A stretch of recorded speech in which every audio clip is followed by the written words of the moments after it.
안녕하세요. 김용지 목사입니다. 이 영상은 성경 통독하시는 데 도움을 드리기 위해 마련한 영상입니다. 통독을 하면서 익숙하지 않은 배경과 내용들로 인해 어려움을 겪는 성도들이 조금이나마 도움이 될까 싶어 마련한 것인데요. 조금만 관심을 기울이시면 읽으시는 데 유익이 있을 겁니다. 그럼 오늘 읽을 부분에 대한 안내를 해드리겠습니다.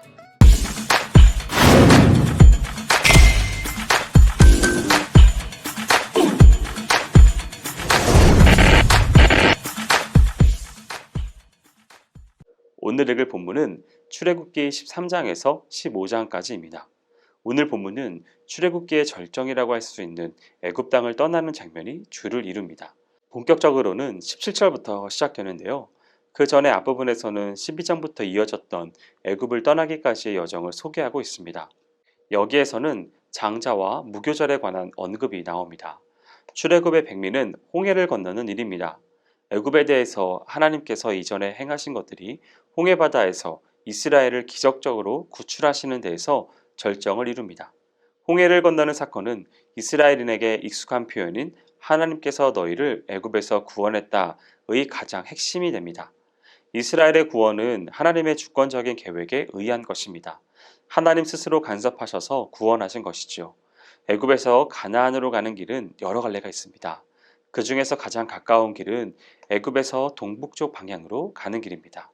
그러나 하나님은 특별히 이 길로 가지 못하도록 하셨습니다. 그 길은 블레셋 땅을 통과해야 하는 길입니다.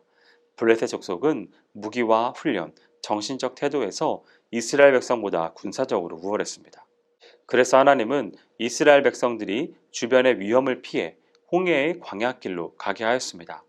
그 가운데 하나님은 낮에는 구름 기둥으로 그들의 길을 인도하셨고 밤에는 불 기둥으로 그 뒤를 비추시어 안전하게 하셨습니다. 불 기둥과 구름 기둥은 항상 그들 앞에서 떠나지 않았습니다.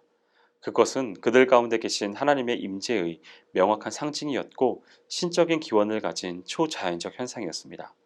그들은 약속의 땅으로 가는 여정 내내 이 기둥들의 인도함을 받았습니다.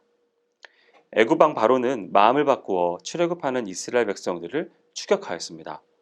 애굽인들이 보기에 동북쪽의 가장 빠른 길을 선택하지 않은 이스라엘 백성들은 잘못된 길을 가고 있다고 생각하게 만들었습니다. 또한 믹돌, 비아히롯, 바알스본과 같은 지역들을 돌아다니는 모습에 대해서 애굽인들은 이스라엘 백성들이 길을 잃고 헤맨다고 생각하였습니다. 하지만 이 모든 일의 실상은 하나님께서 인도하시는 여정이었습니다. 하나님께서는 가장 그럴 것 같은 길을 버리고 가장 그럴 것 같지 않은 길로 이스라엘을 인도하고 계십니다. 이에 대한 하나님의 의도는 애굽으로 하여금 여호와가 참 하나님인 것을 알게 하려고 하는 것입니다.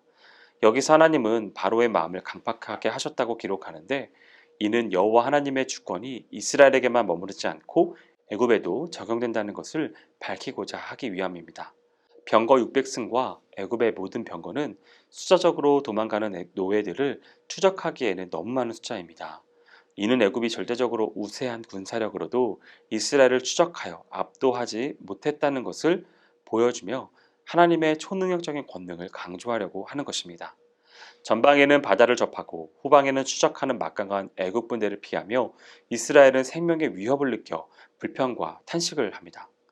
지금까지 내내 여호와 하나님이 애굽에서 이스라엘과 함께하였음에도 불구하고 다가오는 애굽 군대의 위협을 맞이하여 그들은 절망적인 자포자기의 모습으로 빠져들고 말합니다. 광야에서 죽는 것보다는 애굽을 섬기는 것이 나을 것이라고 하고 그들은 또한 모세에게도 불평합니다.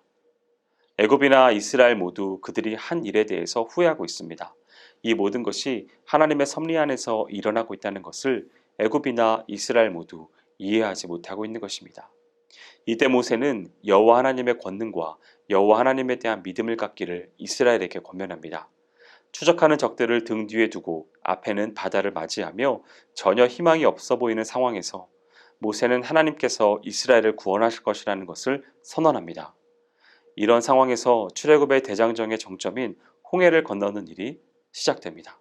이스라엘을 가로막던 바다가 갈라지고 이스라엘을 추적하는 애굽 군대와 이스라엘 사이에 하나님의 사자가 서서 이스라엘을 보호했습니다. 이스라엘을 구원으로 이끈 길이 애굽에게는 죽음으로 이끄는 그러한 길이 되었습니다. 이스라엘 사람들이 마른 땅으로 모두 바다를 건너간 후에 모세가 손을 바다 위로 내밀어낼 때 물이 다시 회복되어 애굽 군대는 바다 뱃물에 휩싸여 죽임을 당하게 됩니다.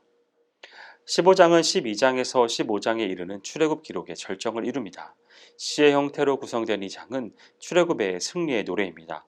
흔히 모세의 노래 혹은 바다의 노래라고도 불려지는 이 15장의 시는 출애굽에 대한 승리의 노래로서 출애굽 과정을 기록하기보다는 출애굽을 가능하게 하신 이스라엘의 하나님의 주권을 선언하고 이를 축하하고 기념하기 위한 것입니다.